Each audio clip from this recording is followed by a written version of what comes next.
Dear candidate, आप सभी का स्वागत है हमारे चैनल नो इट ऑल पर।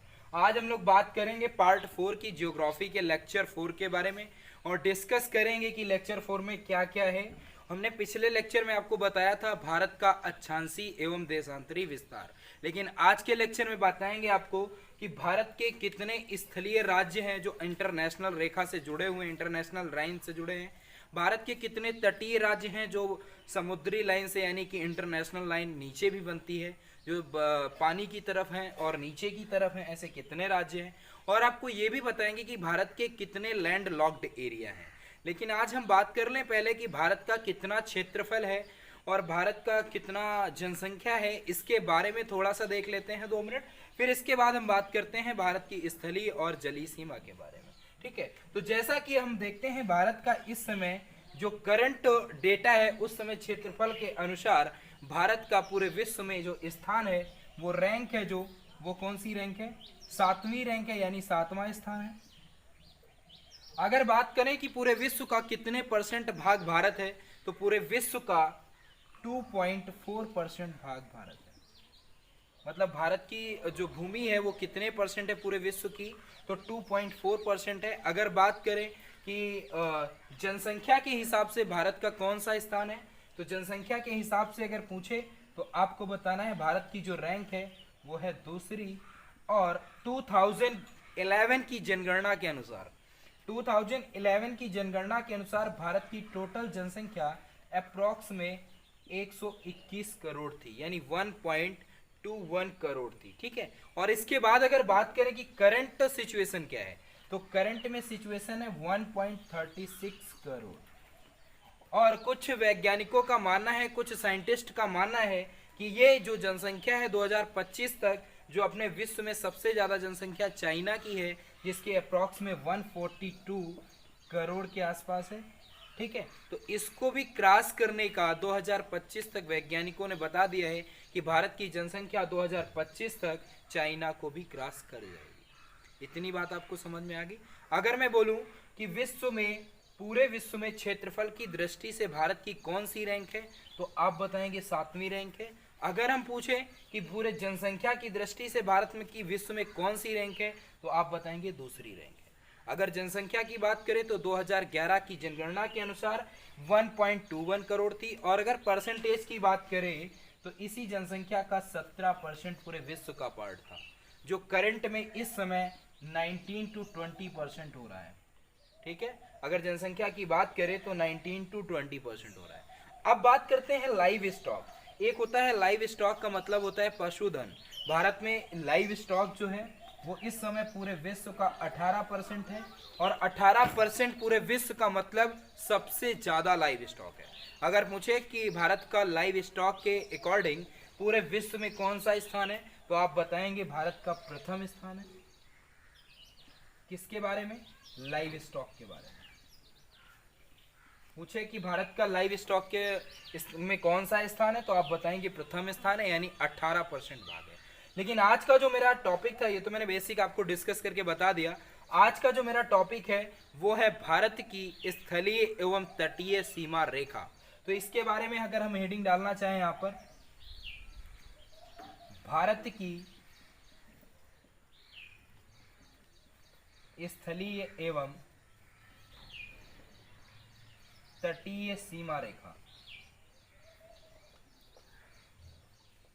भारत की स्थलीय एवं तटीय सीमा रेखा कुछ इस तरह से देखेंगे आज हम कि हमें पूरे के पूरे इलाके के बारे में, पूरे के पूरे भारत के बारे में एक एक पॉइंट कुछ छोड़ना नहीं है, कुछ स्किप नहीं करना है, सारे के सारे समझते हैं। तो देखते हैं कि भारत का जो आधा पार्ट है, यानी अप्रॉक्स 45% पार्ट जो है उसमें जल भरा हुआ है। क्या भरा हुआ है? जल भरा हुआ है पूरे 45% भाग में। इस तरह से कुछ जल भरा हुआ है, मतलब यहाँ का इलाका जो है वो तटीय क्षेत्र है। और इसके ऊपर का जो इलाका है वो भारत का कैसा इलाका है? स्थलीय इलाका है, यानी लैंड एरिया है।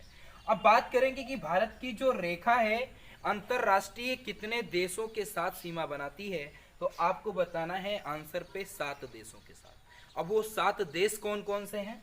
पहला देश है आपका पीओके यानी पाकिस्तान, दूसरा है अफगानिस्तान, तीसरा इधर आते हैं तो आ जाता है चाइना, और चाइना के बाद देश आता है नेपाल, नेपाल के बाद बांग्लादेश, भूटान और म्यांमार। ठीक है, इस तरह से हमारे 7 देश हैं, 1 2 ये रहा 3 चाइना, 4 और इधर ये 5 और म्यांमार, भूटान।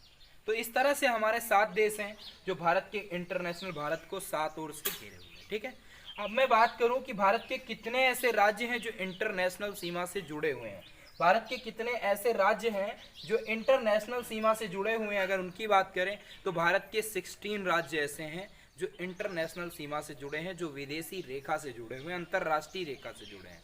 तो उनके नाम की बात करें तो पहला राज्य हमारा होता है गुजरात, दूसरा राज्य होता है हमारा राजस्थान, राजस्थान के बाद ये रहा आपका पंजाब, पंजाब के बाद अब मैं बात करूं कि पंजाब के बाद तो ये 2 ऐसे राज्य थे पहले, जम्मू एंड कश्मीर। इसको तोड़कर अब जब आर्टिकल 370 सॉल्व हुआ है तो इसको बना दिया गया है केंद्र शासित प्रदेश और इसको नाम दे दिया गया है लद्दाख और कश्मीर। इसको 2 पार्ट में डिवाइड कर दिया गया है, लद्दाख और कश्मीर, और ये दोनों क्या बना दिए गए, केंद्र शासित प्रदेश। तो अब ये राज्य नहीं रहे, ये क्या बन गए, केंद्र शासित प्रदेश। थोड़ा सा नीचे आए तो ये आ गया हिमाचल प्रदेश, हिमाचल प्रदेश से नीचे आए तो यहाँ यूके है, और यूके से नीचे चले तो यहाँ यूपी है, मतलब उत्तर प्रदेश है। उत्तर प्रदेश से आगे चले तो यहाँ कहीं बिहार मिल गया, बिहार के नीचे चले तो यहाँ पश्चिम बंगाल मिल गया, पश्चिम बंगाल से थोड़ा सा आगे बढ़े तो यहाँ कहीं पर हमको आसाम मिल गया, आसाम से आगे चले त्रिपुरा मिला, त्रिपुरा से आगे चले मेघालय मिला, मेघालय से ऊपर ही हमारा अरुणाचल प्रदेश है। ठीक है, एपी मतलब अरुणाचल प्रदेश, मेघालय हो गया। इसके बाद थोड़ा सा आगे यहाँ पर आए तो कहीं नागालैंड मिलेगा, नागालैंड से थोड़ा सा नीचे आए तो हमारा मणिपुर मिलेगा, और मणिपुर से भी नीचे आए तो हमारा कौन सा राज्य मिलेगा, मिजोरम मिलेगा। ठीक है, तो इस तरह से टोटल हमारे कितने राज्य हैं, इस तरह से हमारे टोटल 16 राज्य ऐसे हैं जो भारत की अंतरराष्ट्रीय सीमा रेखा से जुड़े हुए हैं। इसके बाद अगर हम बात करें कि भारत के कितने ऐसे राज्य हैं जो भारत की तटीय सीमा रेखा से जुड़े हुए हैं, तो भारत की तटीय सीमा से जुड़े हुए राज्यों की संख्या है 9। पहला राज्य कौन सा है, गुजरात, गुजरात तो दोनों में है, स्थलीय और तटीय दोनों सीमा रेखा से जुड़ा हुआ है। दूसरा राज्य आपका जो आता है वो है आपका महाराष्ट्र, महाराष्ट्र के बाद आपका दूसरा राज्य आता है कर्नाटक, और कर्नाटक के बाद आपका राज्य जाता है केरला, केरला के बाद जो आपका राज्य है वो है तमिलनाडु, यहाँ पर तमिलनाडु हो गया, और इसके बाद का राज्य है आंध्र प्रदेश, आंध्र प्रदेश के बाद है आपका उड़ीसा, और उड़ीसा के बाद आपका राज्य पश्चिम बंगाल यानी वेस्ट बंगाल, जैसा कि यहाँ पर मैंने लिख दिया है।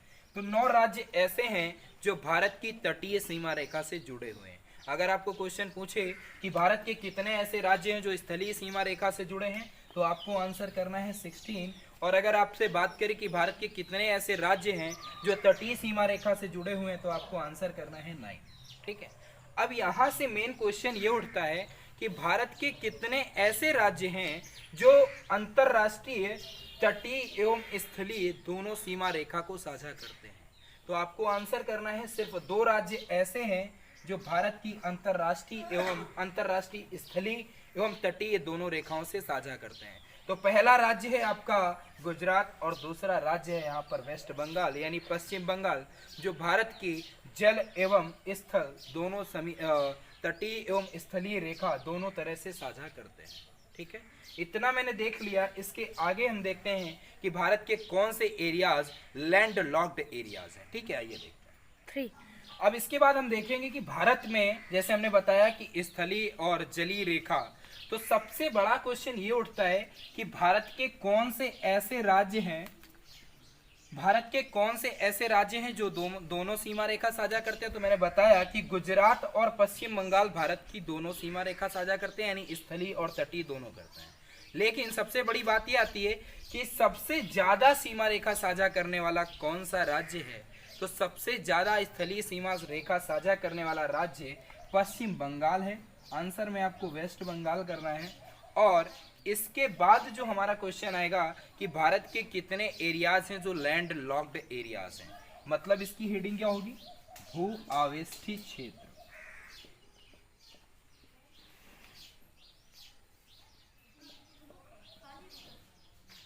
और भू आवेष्टित क्षेत्रों के बारे में अगर बात करें, यानी लैंड लॉक्ड एरियाज के बारे में बात करें, भारत के ऐसे कितने से स्टेट हैं जो लैंड लॉक्ड है, मतलब किसी भी अंतरराष्ट्रीय सीमा रेखा से जुड़े नहीं है। तो इसका सीधा सा आंसर आपको करना है, पहला राज्य आपका होगा मध्य प्रदेश, और मध्य प्रदेश के बाद यहाँ पर कहीं आओगे आप तो आपको मिल जाएगा इधर, पहले तो ये देख लेते हैं हरियाणा, और हरियाणा से थोड़ा सा नीचे आए तो ये कहीं मिल जाएगा आपको तेलंगाना, तेलंगाना से थोड़ा सा आगे बढ़े तो ये कहीं पतला सा आपको इधर से कटता हुआ मिलेगा छत्तीसगढ़, छत्तीसगढ़ जिसको बोलते हैं सीजी छत्तीसगढ़, और इसके बाद जो राज्य आपको मिलेगा वो होगा आपका मध्य प्रदेश हो गया, और हरियाणा हो गया, एमपी, तेलंगाना हो गया, छत्तीसगढ़ हो गया, और एक राज्य आपका आता है जिसका नाम होगा झारखंड। यहाँ पर आप कहीं देखेंगे तो इतने एरियाज को, मतलब इतने को कवर करेगा कौन, झारखंड। तो आपको 5 नाम याद रखने हैं, पहला नाम होगा मध्य प्रदेश, दूसरा होगा हरियाणा, तीसरा होगा तेलंगाना, छत्तीसगढ़ और झारखंड। ये 5 राज्य ऐसे हैं जो भारत के लैंड लॉक्ड एरियाज हैं, मतलब किसी भी अंतरराष्ट्रीय सीमा से नहीं जुड़े हुए हैं। और सबसे ज़्यादा सीमा रेखा अगर साझा करने वाले राज्य की बात करेगा तो आपको बताना होगा कि वो आपका वेस्ट बंगाल है, और वेस्ट बंगाल पूरे बांग्लादेश से पूरी सीमा रेखा साझा करता है। और बात करें अगर बांग्लादेश की, तो बांग्लादेश का भी बहुत बड़ा टॉपिक है। बांग्लादेश के बारे में अगर हम डिस्कस करेंगे तो बांग्लादेश की जब आज़ादी हुई थी वो 1971 में हुई थी, और 1971 में इसलिए हुई थी क्योंकि इंडिया वर्सेस पाकिस्तान का जब युद्ध हुआ था, इंडिया वर्सेस पाकिस्तान के युद्ध होने के बाद लोगों ने जब बोला इंडिया की जीत हुई तो बोले इंडिया को लड़का हुआ है, ठीक है। तो वो लड़का हुआ मतलब ये बांग्लादेश हुआ था। बांग्लादेश आपको याद रखना है कि 1971 में आज़ाद हुआ था। और ऐसा नहीं है कि भारत में बांग्लादेश को लेकर कोई विवाद नहीं चलते हैं, कोई विवादित एरिया नहीं है। तो भारत में बहुत से ऐसे हैं, बहुत सी ऐसी विवादित एरियाज हैं, बहुत से ऐसे विवादित फैक्ट हैं जो बांग्लादेश और भारत के बीच में चलते हैं। तो बांग्लादेश और भारत के बीच में कौन कौन से ऐसे विवादित फैक्ट हैं, मैं इनके बारे में आपको थोड़ा सा बता देता हूँ, लेकिन डिस्क्राइब आपको अगले लेक्चर में करूँगा। जैसे कि पहला टॉपिक है आपका कि जैसे उसमें बोलते हैं कि प्रवासन एक होता है, अवैध प्रवासन, ठीक है, अवैध प्रवासन है। अवैध प्रवासन के बाद दूसरा आता है आपका सुंदरवन का डेल्टा, और तीसरा आपका आता है तीस्ता नदी विवाद। तीस्ता नदी विवाद के बाद एक आता है आपका त्रिपुरा बांध करके, ठीक है, और चौथा आता है भारत की ट्रेन्स।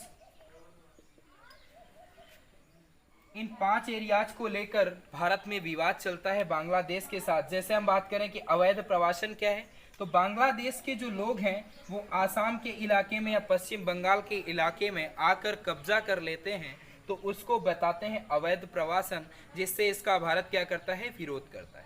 अगला लिखा है सुंदरवन का डेल्टा। सुंदरवन का डेल्टा की बात अगर करें तो जब हमारी गंगा नदी बांग्लादेश पर जाती है और यहाँ से ब्रह्मपुत्र बांग्लादेश पर जाकर मिलती है, तो एक निर्माण करती है डेल्टा का, जिसका नाम दिया गया था मेघना, और उसी डेल्टा को बाद में बताया गया सुंदरवन डेल्टा।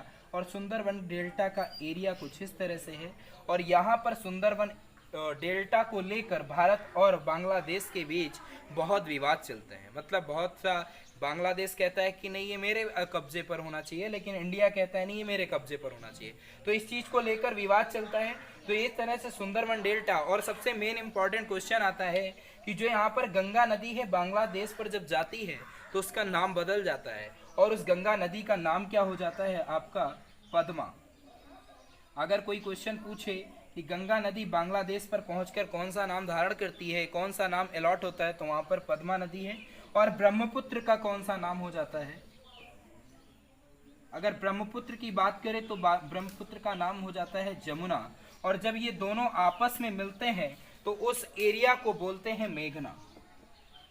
उस एरिया का नाम दिया गया मेघना, जिसको सुंदरवन डेल्टा बोला गया। तो सुंदरवन डेल्टा को लेकर इस तरह से विवाद था, उसके जल को लेकर विवाद था। दूसरा तीस्ता नदी। अब तीस्ता नदी क्या है? तीस्ता नदी विवाद ये है कि यहाँ कहीं हमारा सिक्किम है और सिक्किम के जैमू ग्लेशियर, आपको नाम याद रखना है, सिक्किम के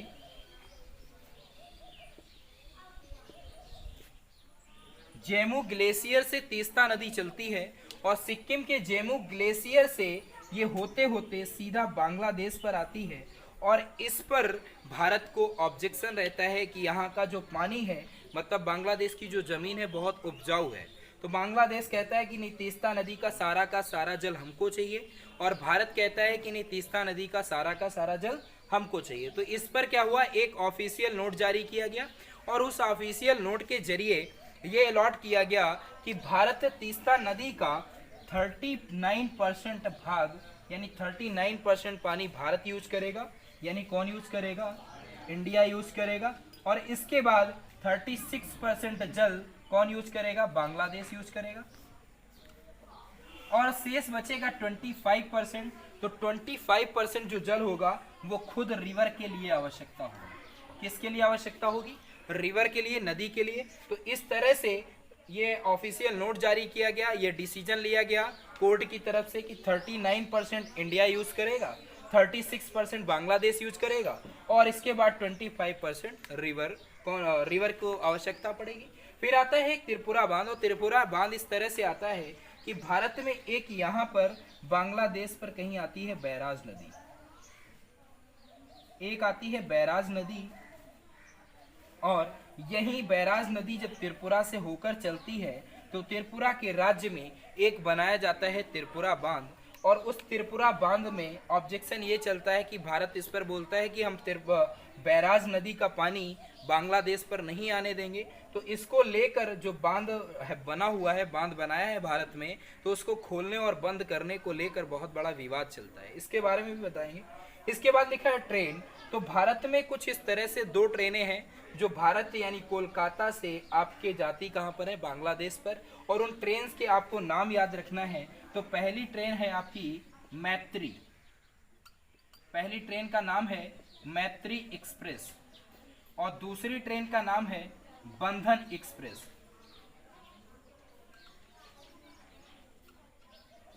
पहली ट्रेन का नाम है मैत्री एक्सप्रेस और दूसरी ट्रेन का नाम है बंधन एक्सप्रेस। मैत्री एक्सप्रेस को लॉन्च किया था 2008 में और बंधन एक्सप्रेस को लॉन्च किया गया था 2018, यानी 2008 में मैत्री एक्सप्रेस को लॉन्च किया गया, बंधन एक्सप्रेस को लॉन्च किया गया था 2018 में। और ये दोनों की दोनों जो ट्रेन्स हैं वो कहाँ से कहाँ तक चलती हैं तो मैं आपको बता दूं। यहाँ कहीं पर आपका जो वेस्ट बंगाल है, वेस्ट बंगाल की राजधानी है कोलकाता, कोलकाता से ये चलती है बांग्लादेश के ढाका तक। जो आपकी मैत्री एक्सप्रेस है ये कोलकाता से चलती है बांग्लादेश के ढाका तक, और जो आपकी बंधन एक्सप्रेस है, बंधन एक्सप्रेस आपकी चलती है कोलकाता से यहाँ पर एक कहीं पर राज्य पाया जाता है जिसका नाम होता है नाथुला। क्या नाम होता है? नाथुला। तो इसमें नाथुला तक जाती है ये, और इस एरिया तक कौन सी ट्रेन जाती है? बंधन एक्सप्रेस। तो बंधन एक्सप्रेस जो है, मैत्री एक्सप्रेस जाती है 2008 में स्टार्ट हुई थी, जो कोलकाता से ढाका तक जाती है, और एक आती है बंधन एक्सप्रेस जो 2018 में लॉन्च हुई थी, और ये कहाँ तक जाती है आपकी? तो ये जाती है आपकी बांग्लादेश के एक नाथुला नामक शहर पर। ठीक, तो इस शहर तक जाती है। इसके बाद मैंने सारा डिस्कस किया कि भारत में स्थलीय एवं जलीय रेखा, अंतरराष्ट्रीय रेखा क्या थी, और भारत में भू आवेष्टित क्षेत्र कितना था, लैंड लॉक्ड एरिया कितना था, भारत के ऐसे कौन से 2 राज्य हैं जो दोनों अंतरराष्ट्रीय सीमा रेखा साझा करते हैं, मतलब जलीय एवं तटीय। अब सबसे बड़ा क्वेश्चन ये आता है कि भारत के ऐसे कितने केंद्र शासित प्रदेश हैं, कितने ऐसे केंद्र शासित प्रदेश हैं जो अंतरराष्ट्रीय स्थलीय सीमा रेखा को साझा करते हैं। तो अभी जब आर्टिकल 370 सॉल्व किया गया, आर्टिकल 370 का मुद्दा हटाया गया, तो भारत में 2 केंद्र शासित निकले। पहला निकला आपका कश्मीर और दूसरा आपका निकला लद्दाख। तो ये 2 एरियाज ऐसे हैं, 2 एरिया केंद्र शासित प्रदेश ऐसे हैं जो भारत की अंतरराष्ट्रीय सीमा रेखा को साझा करते हैं, अंतरराष्ट्रीय स्थलीय सीमा रेखा को साझा करते हैं। तो दोस्तों इतना मैंने आपको बता दिया है, आप एक एक पॉइंट को नोट करिएगा और समझिएगा कि आपको क्या समझ में आ रहा है, कैसे आपको पूरा नोट करना है। और इसके बारे में मैं आपको सारी की सारी चीज़ें जियोग्राफी से लेकर सब पूरा लेक्चर वाइज आपको डिफाइन करूंगा और विद पिक्चर्स। आपके दिमाग में पूरी इमेज बन जानी चाहिए कि अब तक मैं कहाँ से आपको क्या बता चुका हूँ। तो इसके बारे में और आगे का लेक्चर मैं बाद में डिस्कस करूँगा। ओके दोस्तों, जय हिंद टू ऑल ऑफ।